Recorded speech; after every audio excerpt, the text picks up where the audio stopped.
नमस्कार दोस्तों, मैं इंजीनियर नटेश्वर कुमार सर आपके सामने जो है एक नई जानकारी के साथ प्रस्तुत हो रहा हूँ। और आज की जानकारी जो है वह जो है गांव स्तर पर जो जमीन का सर्वे हो रहा है उससे रिलेटेड जानकारी है। और आपको मालूम होना चाहिए कि हमारे गांव में जो है आजकल जगह जगह पर बिहार में सर्वे का आयोजन किया जा रहा है, जिसके तहत जो है आपकी भूमि जिसको जो है आज के समय में कौन उसका असली मालिक है इसके बारे में जानकारी जो है ऑनलाइन आपको मुहैया धीरे धीरे हो जाएगा। तो चलिए बढ़ते हैं कि क्या क्या इस सर्वे का प्रोसेस है और हमें क्या करना होगा और इसके अंतर्गत जो है क्या क्या चीजों को जो है हमें सामने प्रस्तुत करना होगा। तो चलिए पहला जो है आपको मालूम होना चाहिए कि जो है बिहार सरकार के तहत जो है बिहार भूमि राजस्व की तरफ से जो है आपके गांव में जो है एक गांव ग्राम सभा बैठेगी और वहां पर आपको यह जानकारी दी जाएगी कि गांव स्तर पर जो है किस तरीके से सर्वे का काम होगा। तो चलिए आप ग्राम सभा अगर बैठता है तो वहां आपको क्या क्या चीजें होंगी, आपको क्या क्या डॉक्यूमेंट्स वहां पर प्रस्तुत करने होंगे, उन सभी चीजों की जानकारी हम लोग यहाँ पर रखेंगे। एक चीज आपको जानी है, हम लोग जब ये फॉर्म भरने वाले हैं एक सर्वे का, तो उस दौरान आपको लगभग जो है 22 फॉर्म दिए जाएंगे। मगर याद रखिएगा आपको सभी टोटल 22 फॉर्म जो है वो आपके काम की चीज नहीं है। हम लोगों को काम की चीज जो है वह मात्र 2 फॉर्म है। वह फॉर्म जो है प्रपत्र नंबर या फॉर्म नंबर जिसको आप कहते हैं 2 और दूसरा फॉर्म नंबर 3.1। तो चलिए हम लोग ध्यान रखिएगा ये कार्य जो हो रहा है सर्वे का, ये सर्वे का जो काम होगा वो सर्वे का काम जो होगा यह आपके ग्राम सभा के स्तर पर होगा। ग्राम सभा के स्तर पर होगा। ग्राम सभा के स्तर पर ये लोग आएंगे, ये भूमि डिपार्टमेंट के लोग आएंगे और आपके सामने जो है कुछ डॉक्यूमेंट्स मांगेंगे, कुछ फॉर्म्स मांगेंगे। तो वो क्या क्या होगा उसके बारे में आपको जानकारी मैं देता हूँ। यह फॉर्म जो होगा पहला फॉर्म नंबर 1 प्रपत्र संख्या प्रपत्र नंबर 1। यह प्रपत्र नंबर 1 जो है ये किसी काम का चीज नहीं है, ये आपके काम की चीज नहीं है। यह जो है आप देख सकते हैं कि यह जो है एसएसओ के लिए बनाया गया है, जो आपको जो है जिला स्तर पर काम करते हैं, जो अनुमंडल स्तर पर काम करते हैं, प्रखंड स्तर पर काम करते हैं, उनके लिए है। यह ऑफिशियल पेपर है, यह फॉर्म ऑफिशियली भरा जाएगा, इससे आपको कोई लेना देना नहीं है। तो यह देखिएगा कि यह एसएसओ जो होंगे उनके कार्य का चीज है, एसओसी के कार्य का यह चीज है, ये आपके काम का चीज नहीं है, एसओसी को कार्य के लिए है। दूसरा इंपॉर्टेंट फॉर्म जिसको आप कहते हैं प्रपत्र नंबर 2। तो प्रपत्र नंबर 2 देखिएगा कि इसमें बहुत सारे आपको चीजों को जानकारी होनी चाहिए। जैसे कि यह कह सकते हैं कि एक तरीके से जो है यह स्वघोषणा है, एक तरीके से यह कह सकते हैं कि यह स्वघोषणा है। यह आपके द्वारा घोषित किया जा रहा है कि आपके पास कौन सी जमीन है, आपके पास जो है कौन सा खाता संख्या, आप मालिक हैं कि नहीं है, कि आपके दादाजी थे, आपके परदादाजी थे, उन सभी की जानकारी आपको खुद यहाँ पर देगी। और इसमें यह जानकारी किसी तरीके से छिपाने की कोशिश नहीं करती। ध्यान रखिएगा ये प्रपत्र नंबर संख्या 2 जो है उसके अंतर्गत जो है बहुत सारी चीज आपको पहले ही ऊपर में भरा रहेगा। उसमें देखिएगा कि सबसे पहला जो पार्ट है उसमें देखिएगा कि सबसे पहले आपको लिखा रहेगा ऊपर में राजस्व ग्राम, आप किस ग्राम से बिलोंग करते हैं, ठीक है। आप अपने गांव का नाम लिखिएगा, जो अभी जो वगैरह जो जाएंगे भूमि के डिपार्टमेंट की तरफ से, वह जिस गांव में जाएंगे, आप जिस गांव से बिलोंग करते हैं, जहां पर आपकी खेती है, उस गांव का नाम यहाँ पर आपको लिखना होगा। उसके बाद देखिएगा कि थाना नंबर, जो कि आप लोग जानते हैं कि रजिस्ट्री होता है तो उसमें जो है थाना नंबर आपके सामने प्रस्तुत किया जाता है रजिस्ट्री पेपर पर, तो वही थाना नंबर वहां पर भर दीजिएगा जहां पर ये खेत मौजूद है उसका थाना नंबर, ठीक है। उसके बाद देखिएगा कि हल्का नंबर, उसके बाद देखिएगा कि मौजा नंबर, उसके बाद देखिएगा कि आपको या तो ब्लॉक या तो जिला का भी नाम आपको यहाँ पर लिखने का ऑप्शन रहेगा। तो ब्लॉक और दूसरा जिला, ठीक है। याद रखिएगा यहाँ पर बहुत सारी चीज है, मगर सबसे पहले ध्यान रखना है कि आपको जो मेन चीज भरना है वो राजस्व संख्या, राजस्व ग्राम और थाना नंबर, ये दोनों की जानकारी आपको जरूर देनी होगी।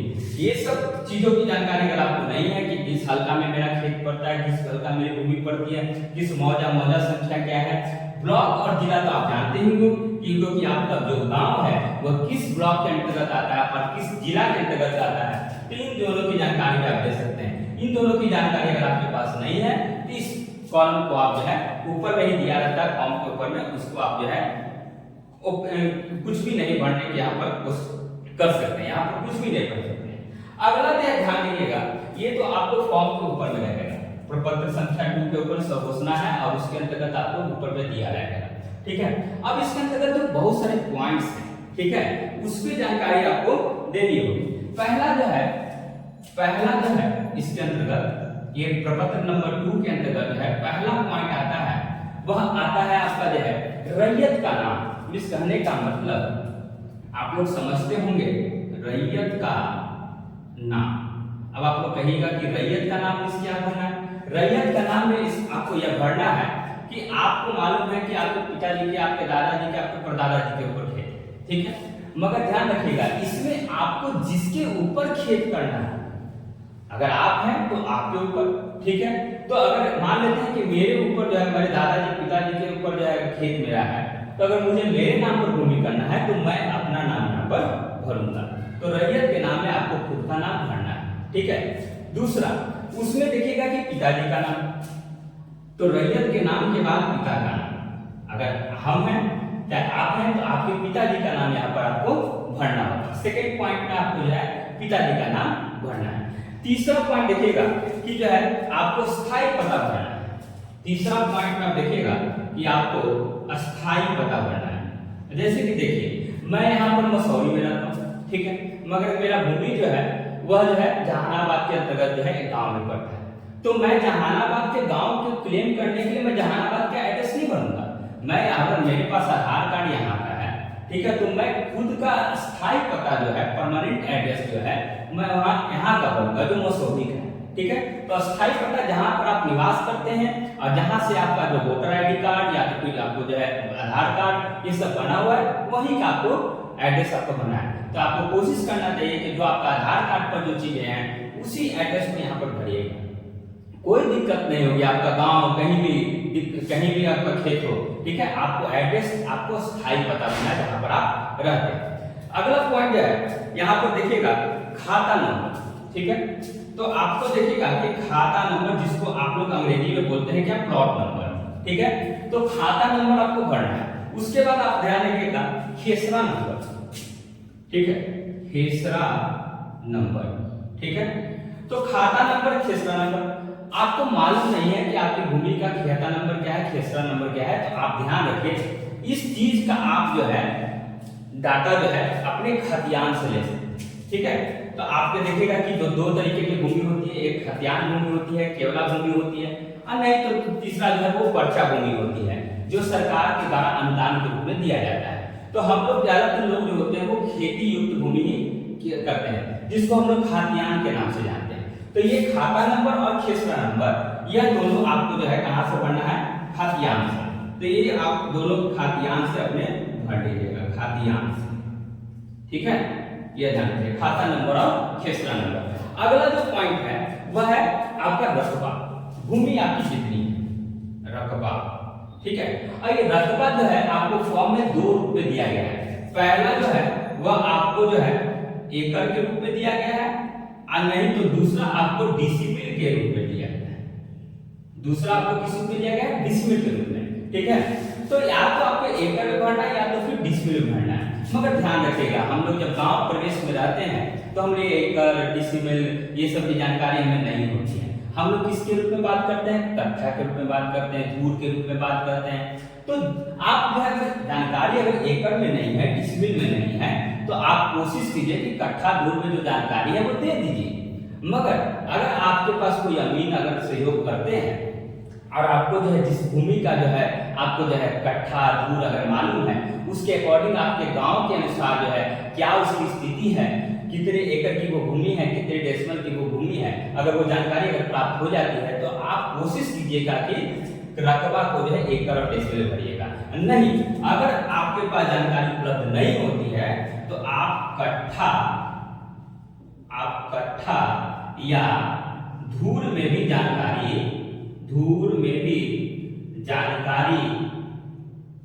दे सकते हैं। ठीक है, तो ध्यान रखिएगा, इसमें कोई कंफ्यूजन नहीं होना चाहिए। ठीक है, अगर कट्ठा धूर में अगर जानकारी तो आपको मालूम है, मगर एकड़ डेसिमल में नहीं हो पाता है तो एकड़ डेसिमल में नहीं भी दे सकते हैं, मगर कोशिश करना है कि एकड़ डेसिमल में दे दें। ठीक है, अगला जो पॉइंट है वह है चौहद्दी। ठीक है, अगला जो पॉइंट है वो है चौहद्दी। याद रखिएगा कि पहले के जमाने में क्या होता था कि हम लोग जो है उत्तर और दक्षिण केवल जो है भूमि का चौहद्दी रखते थे, मगर आज जमाना चेंज हो चुका है। आज जितने भी रजिस्ट्री वगैरह काम कीजिएगा तो वहां पर आपको मालूम चलेगा कि हम लोग उत्तर, दक्षिण, पूरब, पश्चिम का जो है ब्यौरा देते हैं। तो आपको यहाँ पर उत्तर की भी जानकारी देनी है, दक्षिण की भी जानकारी देनी है, पश्चिम की जानकारी देनी है और पूरब की भी जानकारी देनी होगी। याद रखिएगा, आपके रजिस्ट्री के कागज पर मान लेते हैं कि उस स्थिति में जो है वहां पर जिनका नाम लिखा होगा उसको जानकारी आपको नहीं देना है। आज के समय में परिस्थिति क्या है, ठीक है, आज के समय में उत्तर के क्षेत्र में आपके भूमि के उत्तर में कौन प्रेजेंट है आज के समय में, ठीक है, दक्षिण में कौन प्रेजेंट है आज के समय में, पूरब में कौन प्रेजेंट है आज के समय में, पश्चिम के में कौन प्रेजेंट है आज के समय में, तो इसकी जानकारी आपको देनी है। तो प्रेजेंट जो सिनेरियो है, आज की वस्तु स्थिति है, उस स्थिति को आपको यहाँ पर जो है चौहद्दी के रूप में दर्शाना होगा। अगला जो ध्यान रखिएगा, तो अब मान लेते हैं कि जो है बहुत तरीके की जमीन होती है, तो आपको एक चीज भरना याद रहता है कि आपका जमीन जो है, आपका जमीन जो है वो किस तरह का है। अगला जो आपको डाटा देना है किस तरह का है, ठीक है। तो ये क्या है, आप अपने जमीन की स्थिति को देखिएगा कि आपके पास जो जमीन है वो किस स्थिति में है। मींस कहने का मतलब क्या वो खेती का है जमीन, या वो खेती का है, या फिर वो घर का है, या फिर वो बगीचा का है। जैसे कि गांव देहात में क्या होता है कि बहुत सारे भूमि जो होते हैं वो खेती युक्त होते हैं, बहुत सारे भूमि पर घर बना होता है और बहुत सारे भूमि पर जो है लोग बगीचा भी बना के रखते हैं। तो आपको वस्तु स्थिति दिखाना होगा। ऐसा क्यों? ऐसा इसलिए कि जो आप फॉर्म भर के, अभी आप ग्राम सभा लगेगा आपके गांव में, तो उस दौरान जो फॉर्म भर के ऑनलाइन कीजिएगा तो 2 से 2.5 महीने के अंतर्गत जो है देखिएगा कि 2 से 3 महीनों के बाद आपके यहाँ जो है फिर से अमीन वगैरह आएंगे और पूरे ग्राम का जो है जितना भी आपने ब्यौरा दिया है आपके प्लॉट पर जाएंगे और ये स्थिति को देखेंगे कि उस स्थिति में जो है आपने क्या दिया है वो सही है कि नहीं है। तो खेती, घर या फिर बगीचा, ठीक है। तो ये तीनों में जो ऑप्शन रहेगा आप उसको चूज करके जो है अपने फॉर्म में भर लीजिएगा। अगला तो ध्यान रखिएगा कि अगला जो है आप जानते हैं कि आपको भूमि रखे हुए हैं तो लगान भी देते हैं। लगान इसका है टैक्स, ठीक है, जो आप गवर्नमेंट को देते हैं, ठीक है। तो गवर्नमेंट को जो टैक्स दिया जाता है हम उसी को कहते हैं क्या, लगान। इसका मालूम कैसे चलेगा? इसका मालूम आपको जो है घर में जो रसीद कटता है उससे चलेगा। तो ये आपको लगान का जो मालूम है वो रसीद से देगा। अब कहिएगा कि सर मेरा रसीद कटता नहीं है तो हम लगान की वस्तुस्थिति को क्या कैसे पता है? तो आपको ध्यान रखना, अगर आपको ये मालूम नहीं है, आपके यहाँ कोई रसीद नहीं कटता है, तो आप ये लगान का ब्यौरा आप नहीं भी दे सकते। इस कॉलम को आप छोड़ दीजिएगा, ठीक है। अगर नहीं है तो इस कॉलम को आप छोड़ सकते हैं। और अगला जो है वह है जमाबंदी संख्या। अगला जो है वह है जमाबंदी संख्या, ठीक है। अगला जो है वो जमाबंदी संख्या।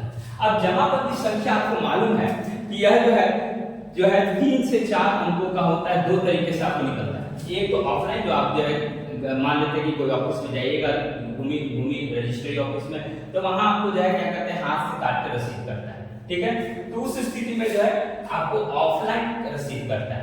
तो 2 तरीके की आपको जमाबंदी संख्या आपको मिल सकती है, एक ऑफलाइन स्थिति में, ठीक है, और दूसरा ऑनलाइन स्थिति से जो आपको कंप्यूटर से करता है, ठीक है। तो ऑफलाइन वाला देखिएगा कि ये 3 से 4 अंक का होता है, 3 से 4 अंक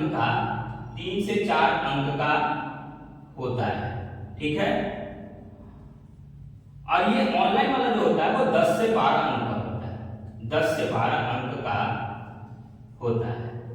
मगर वहां पर ध्यान दीजिएगा जो फॉर्म है उस फॉर्म में आपको स्पेस कम होने के लिए चलते जो है आपको 10 से 12 अंक वहां अट नहीं पाएगा, जिसके चलते आप क्या कीजिएगा कि हल्का छोटा छोटा जो है आराम से ऊपर से नीचे वहां पर लिखने की कोशिश कीजिएगा ताकि वो पूरे से पूरे अंक अट जाएं। ठीक है, अगर ऑफलाइन करता होगा तो 3 से 4 अंक आसान से अट जाएगा। ठीक है, तो आप याद रखिएगा जमाबंदी संख्या दो प्रकार का, ऑफलाइन और ऑनलाइन। ठीक है, तो ऑफलाइन जो हाथों से कटता है रसीद उसको हम लोग ऑफलाइन रसीद कहते हैं, और दूसरा होता है ऑनलाइन रसीद जो हम जो है कंप्यूटर वगैरह इंटरनेट वगैरह से काटते हैं। ठीक है, तो आपको जमाबंदी संख्या नेक्स्ट पॉइंट में आपको भर देना है। इसके बाद क्या लीजिएगा कि और इसके अलावा जो हमें क्या क्या चीजें जो है करनी है इसको थोड़ा जो है अगले पेज में हम लोग बताते हैं।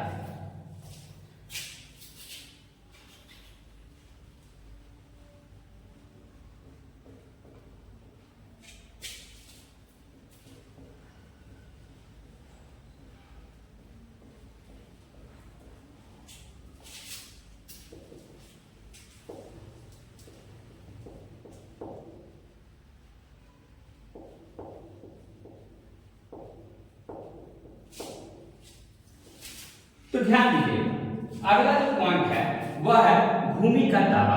ठीक है, तो प्रपत्र 2 में जो है अभी प्रपत्र 2 ही चल रहा है। ठीक है, प्रपत्र संख्या 2 ही में अगला जो पॉइंट है वह है भूमि का दावा।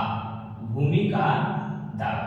ठीक है, अब भूमि का दावा इसमें क्या समझते हैं, क्या आप भूमि का दावा खाद्यान्न से कर रहे हैं या तो फिर केवला से कर रहे हैं या तो फिर पर्चा तरीके से कर रहे हैं। इस कहने का मतलब क्या आपने जो ये भूमि जो प्राप्त की है जिसके बारे में बोल रहे हैं कि ये आपका है, क्या आपको सरकारी अनुदान के रूप में मिला है। ठीक है, तो यार ये 3 प्रकार का होता है।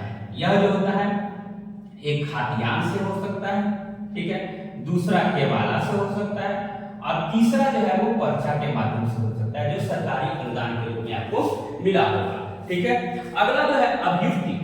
इस कहने का मतलब इस पॉइंट का अगर मान लेते हैं सभी चीजें अगर मान लेते हैं कि अगर कोई विवाद वगैरह, ठीक है, तो उस कंडीशन में आपको ये वाला कॉलम आपको भरना होगा। अभियुक्ति में क्या समझते हैं, यहाँ पर हो सकता है कि विवाद आपकी भूमि पर विवाद चल रहा होगा, आपकी भूमि पर किसी ने केस ठोक रखा होगा या तो फिर किसी दस्तावेज का गड़बड़ी होगा या तो फिर रसीद नहीं कर रहा होगा। ठीक है, तो यहाँ पर देखिएगा कि यहाँ पर अलग अलग तरीके से आपको देखने को मिलेगा, जैसे कि आप देख सकते हैं कि आपकी भूमि के साथ विवाद हो रहा होगा या तो फिर केस चल रहा होगा या तो फिर रसीद में कोई गड़बड़ी होगा, रसीद में गड़बड़ी होगा, ठीक है, या तो फिर कोई और चीज हो सकता है। ठीक है, तो उस स्थिति में आपको इस अभियुक्ति वाले कॉलम में आपको दर्शाना होगा कि मेरे भूमि पर ये प्लॉट संख्या पर ये खेसरा नंबर पर जो है मेरा विवाद चल रहा है, ये केस चल रहा है। केस नंबर आपको अगर आपकी भूमि पर कोई केस चल रहा है तो आपको केस संख्या यहाँ पर जो है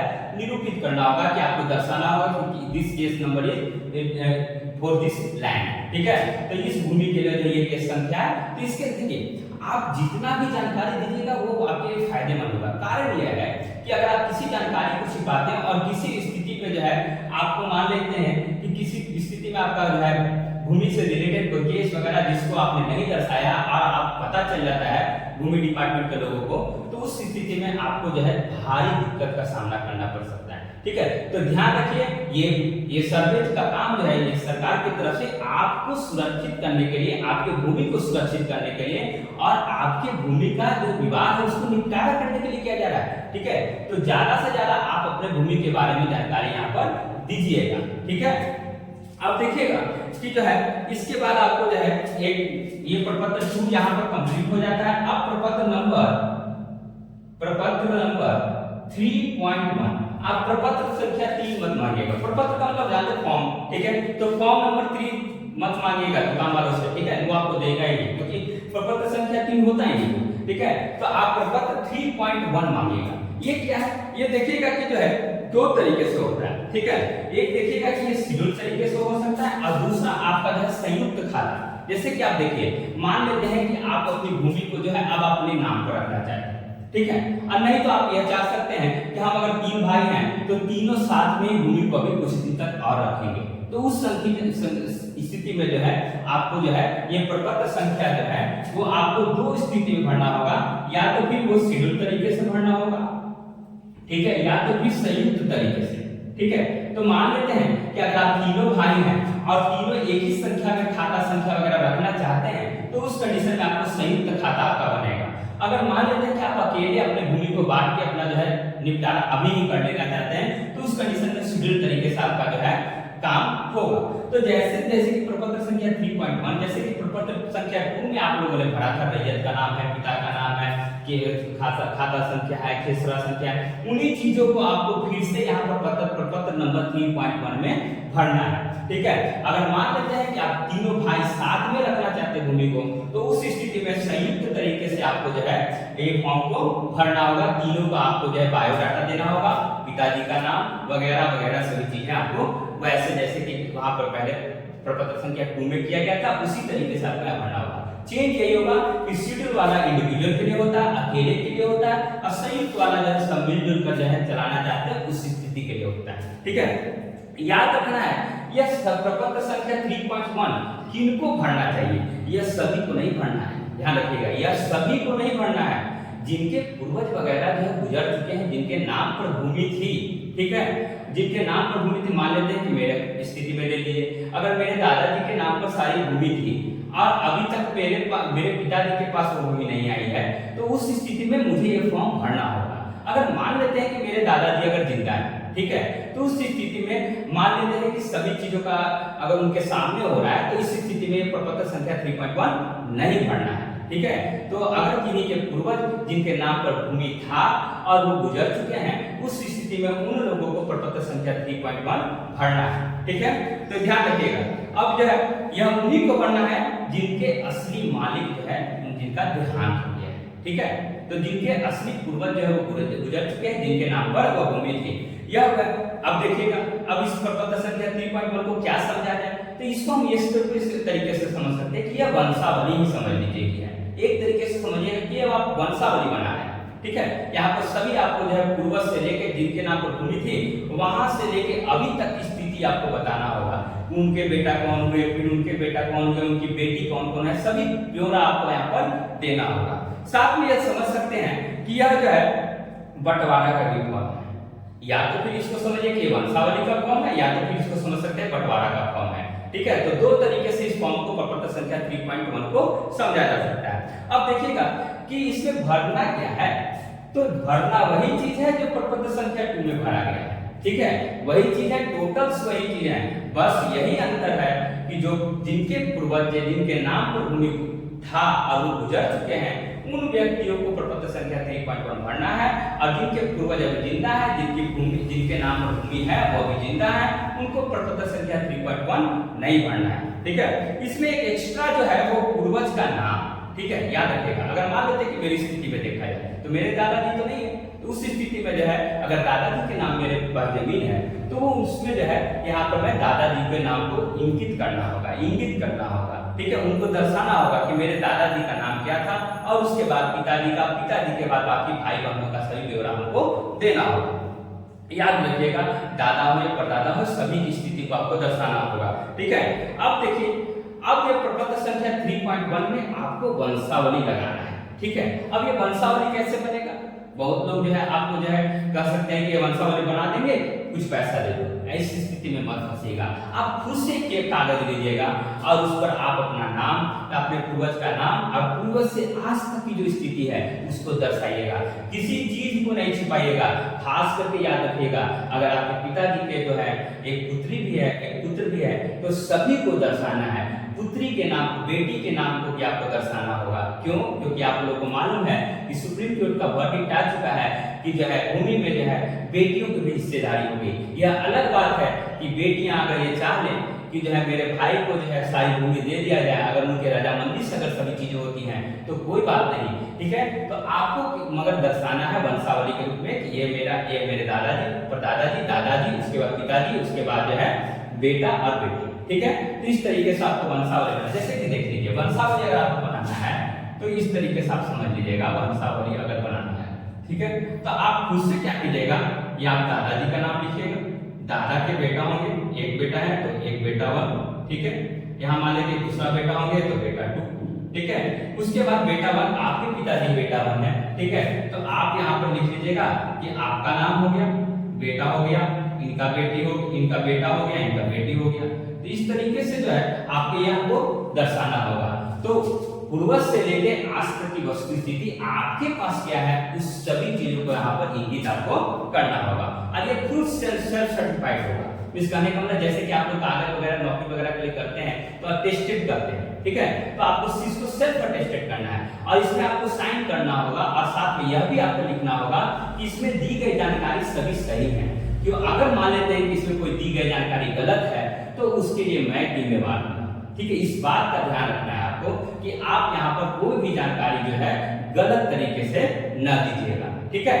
अगला देखिएगा, दूसरा जो है आप ध्यान रखिएगा कि बहुत लोगों का जो है दिक्कत होता है कि बंटवारा, ठीक है, बंटवारा हो चुका है और बंटवारा का कागज है इसको लगाना है, ठीक है। ये प्रपत्र संख्या 3 पॉइंट में आपको बंटवारा का कागज आपको लगाना होगा। जैसे वंशावली का लगाया वैसे ही बंटवारा का कागज लगाना होगा। मान लेते हैं कि 3 भाई, ये तीनों भाइयों में बंटवारा हो गया, तो उस स्थिति में देखिएगा कि जो है आपको तीनों भाइयों के बंटवारे की स्थिति को आपको जो है यहाँ पर दर्शाना होगा, ठीक है।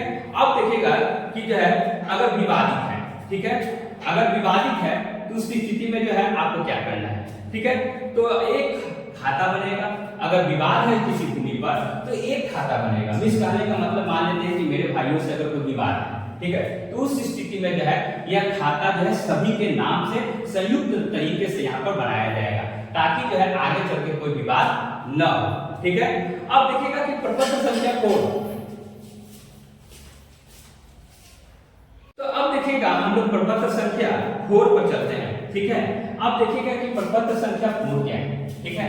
तो बंटवारा के कागज का आपको समझ में आ गया कि बंटवारा अगर है तो बंटवारे के कागज को आपको लगा लेना है, ठीक है। अब देखिएगा कि बंटवारे के कागज में आपको जो है कुछ नहीं करना है, ठीक है। ये बंटवारा का कागज आपको जो है सरपंच के माध्यम से, पंच के माध्यम से अगर आप जो है उस कागज को बनवा सकते हैं और मान लेते हैं कि पंचों का उस पर साइन ले लीजिएगा, आप अपने सभी भाई बहनों का उस पर जो है साइन करवा लीजिएगा। अगर पहले से अगर कागज बना हुआ है सभी भाइयों का उस पर साइन है तो इस तरीके से वो कार्य जो है वो आपका हो जाएगा, ठीक है। अब देखिएगा कि बंटवारे के कागज के बाद आपको जो है ध्यान देना है कि आप प्रपत्र संख्या जो है 4 पर चलते हैं। प्रपत्र संख्या 4, यह प्रपत्र संख्या आपके काम की चीज नहीं मगर ये क्यों है, ठीक है। इसके बारे में तो आपको जानकारी होनी चाहिए कि यह संख्या हमारे लिए नहीं है ये फॉर्म, तो ये क्यों फॉर्म आया है, ठीक है। तो ध्यान रखना है कि मान लेते हैं कि मान लें कि आपकी भूमि विवादित है तो उस स्थिति में प्रपत्र संख्या 4 आपको जो है जो अमीन वगैरह जो सर्वे करने वाले लोग आएंगे उनको यह जो है यह भरना होगा, ठीक है। तो ये आपके काम की चीज नहीं है। उसके बाद जो है प्रपत्र संख्या जो है 5, ठीक है, प्रपत्र संख्या 5, तो प्रपत्र संख्या 5 भी आपके काम की चीज नहीं है। यह किसके काम की चीज है, तो ये जो सर्वेयर आएंगे वह अपने अनुसार इस फॉर्म को जो है क्या करेंगे, भरेंगे। क्यों भरेंगे, क्योंकि आपने क्या कहा है कि हमारे भूमि पर विवाद है। वो जब आएंगे तो उस विवाद की स्थिति को देखेंगे और उस विवाद की स्थिति को देखने के बाद प्रपत्र संख्या 5 को वहां पर भरेंगे, ठीक है। अब देखिएगा कि अगला जो है संख्या फॉर्म नंबर 6 जो हम लोग जो है प्रपत्र संख्या 6 के नाम से जानते हैं और यह भी आपके काम की चीज नहीं है। ध्यान रखिएगा प्रपत्र संख्या 6 भी आपके काम की चीज नहीं है। तो ये क्यों है, मान लेते हैं कि खेसरा वगैरह की जानकारी आपके पास नहीं है तो खेसरा पंजीकरण की स्थिति में जो है वह जानकारी आपको जो है ऑफिशियली तरीके से जो है यहाँ पर तो खेसरा पंजी की जानकारी आपको यहाँ पर दी जाएगी।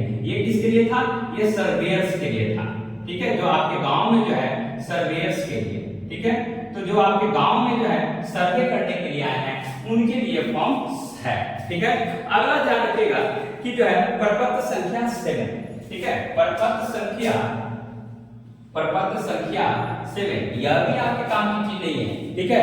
तो प्रपत्र संख्या 7 देखिएगा कि सर्वे होने के बाद मान लेते हैं कि सर्वे हो गया, आपकी भूमि का सर्वे हो गया क्योंकि सर्वेयर तो आए, ठीक है। तो सर्वे होने के बाद भी अगर मान लेते हैं कि मान लें कि कोई चीज तो होना चाहिए ना कि हाँ मेरी भूमि का सर्वे हो चुका है, ठीक है। तो सरकार के द्वारा जो है एक ऑटो जनरेट रिसीप्ट आपको मिलेगा कि सर हाँ आपकी भूमि का एक लेवल पर सर्वे हो चुका है। तो यह जो है सर्वे के बाद जो है यह सर्वे के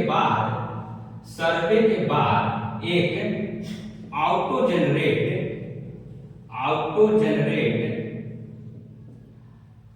कागज होगा, ठीक है, जिसमें क्या होगा, जिसमें आपने जितनी भी जानकारी आपने प्रपत्र संख्या 2 के माध्यम से, प्रपत्र संख्या 3.1 के माध्यम से दिया गया था, वह जो ऑनलाइन आपके पास जो है अवेलेबल होगा। ठीक है, जो आपने जानकारी दी थी वो सभी जो है ऑनलाइन माध्यम के थ्रू से एक पेपर पर आ जाएगा और वो आपको ऑटो जनरेटेड होगा। ठीक है, तो ये सर्वे होने के बाद जो है सरकारी दफ्तरों से जो है ऑटो जनरेटेड कागज आपके सामने आ जाएगा। और इसके साथ साथ ध्यान रखिएगा, आपको मालूम है कि आपके भूमि का नक्शा भी अवेलेबल हो जाएगा। ठीक है, जैसे कि आप अगर भूमि का नक्शा निकालना चाहते हैं तो आपको जाना पड़ता है, मगर अब इस सर्वे के बाद क्या होगा कि आप ऑनलाइन भी अपने भूमि का नक्शा निकाल पाएंगे। ठीक है, तो ये सर्वे होने के बाद ऑटो जनरेट कागज आपको मिलेगा और साथ में आपको एक नक्शा भी अवेलेबल आपकी भूमि का हो जाएगा। ठीक है, उसके बाद ध्यान रखिएगा कि जो है कुछ इंपॉर्टेंट पॉइंट्स आपको जो है इसके बाद है, मान लेते हैं कि भूमि का कुछ भी और भी विवाद है तो उसके बाद जो है 3-4 लेवल का और है, उसको आप देख लीजिएगा। ठीक है, रुक जाइए।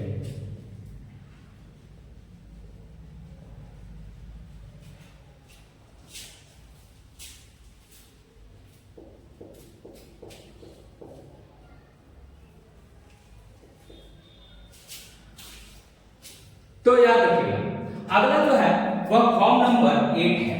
ठीक है, जिसको हम लोग प्रपत्र संख्या 8 बोलते हैं। ठीक है, और यह भी आपके काम की चीज नहीं है। क्यों? मैं लास्ट में बताऊंगा कि फिर काम की चीज नहीं है तो क्यों इसको बताया जा रहा है। ठीक है, मगर मैं बाद में बताऊंगा कि ये क्यों आपको बताया गया। ठीक है, तो प्रपत्र संख्या 8 कहता क्या है? प्रपत्र संख्या 8 कहता है कि अगर आपको प्रपत्र संख्या 7 में अगर कुछ दिक्कत है तो आप क्या कर सकते हैं कि दावा कर सकते हैं कि भैया उसमें कुछ दिक्कत है, उसमें कुछ सुधार किया जाए। तो अगर मान लेते हैं कि प्रपत्र संख्या 7 में कोई दिक्कत आपको आती है। ठीक है, 7 में कोई दिक्कत आपको आती है तो आप दावा कर सकते हैं। तो आप दावा कर सकते हैं। तो उसके लिए जो है प्रपत्र संख्या 8 आया, फॉर्म नंबर 8 आया। अगर आपको कोई दावा करना है तो फॉर्म नंबर 8 को भर दीजिए और जमा कर दीजिए। ठीक है, अब देखिएगा कि इसका निपटारा कब करेंगे? इसका निपटारा जो है वो कानून सर करेंगे। इसका निपटारा जो है वो कौन करेंगे? कानून सर करेंगे। ठीक है, तो कानून सर करेंगे इसका निपटारा और चेक करेंगे आपके डॉक्यूमेंट को और उसके बाद जो है आपके पास आपके गांव में एक अमीन को भेजा जाएगा और वो अमीन जो है आपकी स्थिति को देखेगा और क्या आपको दिक्कत आ रही है उस चीज को समझेगा। ठीक है, तो कानून सर के द्वारा आपके पास एक अमीन को भेजा जाएगा।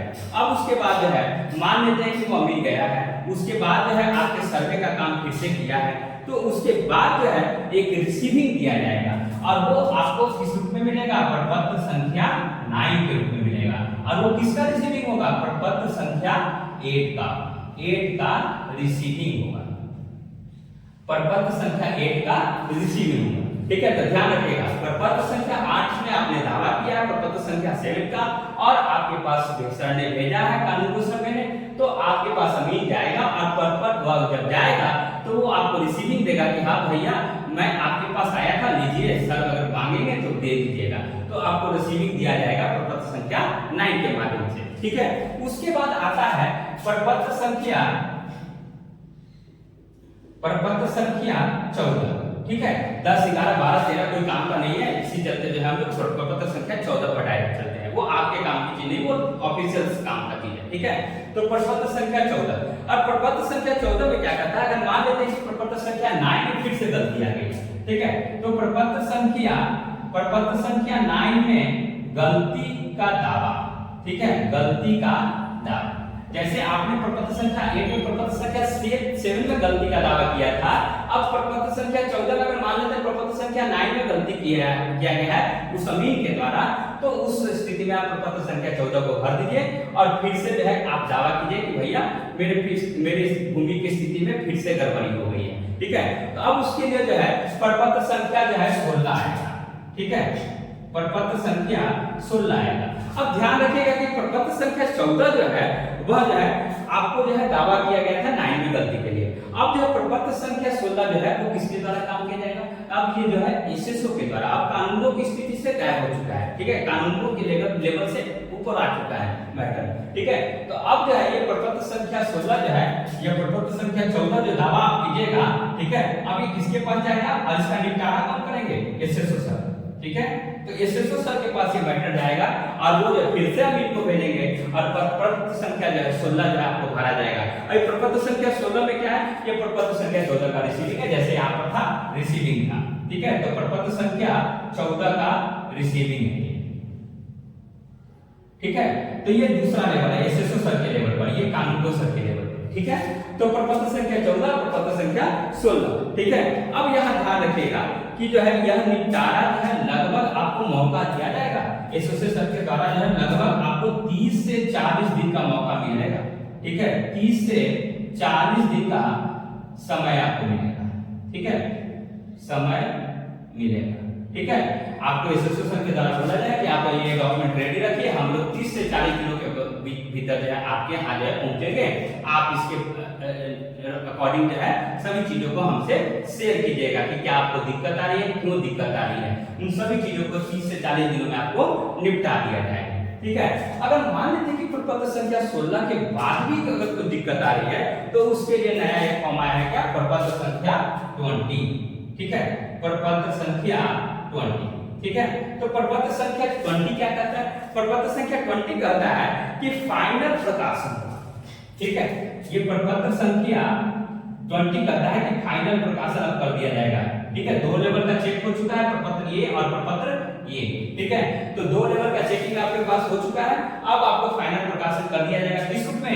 खाद्यान्न के रूप में, ठीक है, खाद्यान्न के रूप में, ठीक है। अब ये कहां पर किया जाएगा? मान लेते हैं कि ग्राम सभा फिर से बैठेगी, आपके गांव स्तर पर लोग आएंगे, सरकारी लोग आएंगे, भूमि डिपार्टमेंट के लोग आएंगे और वहां पर एक मान लेते हैं कि कोई सरकारी स्कूल होगा, चाहे कोई सामुदायिक भवन होगा, वहां पर लोग बैठेंगे और वहीं पर या तो हो सकता है कि आपके खाद्यान्न का जो पोस्टर चिपका दिया जाए कि हाँ ये खाद्यान्न का ये इनके पास भूमि है, इतना ये वगैरह वगैरह चीजें वहां पर बता दी जाएंगी। नहीं तो क्या होगा कि हो सकता है कि आप हैंड टू हैंड जो है वहां पर जाइए और अपना कागज वहां पर ले सकते हैं और ये सब आपको बता के काम होगा, ठीक है।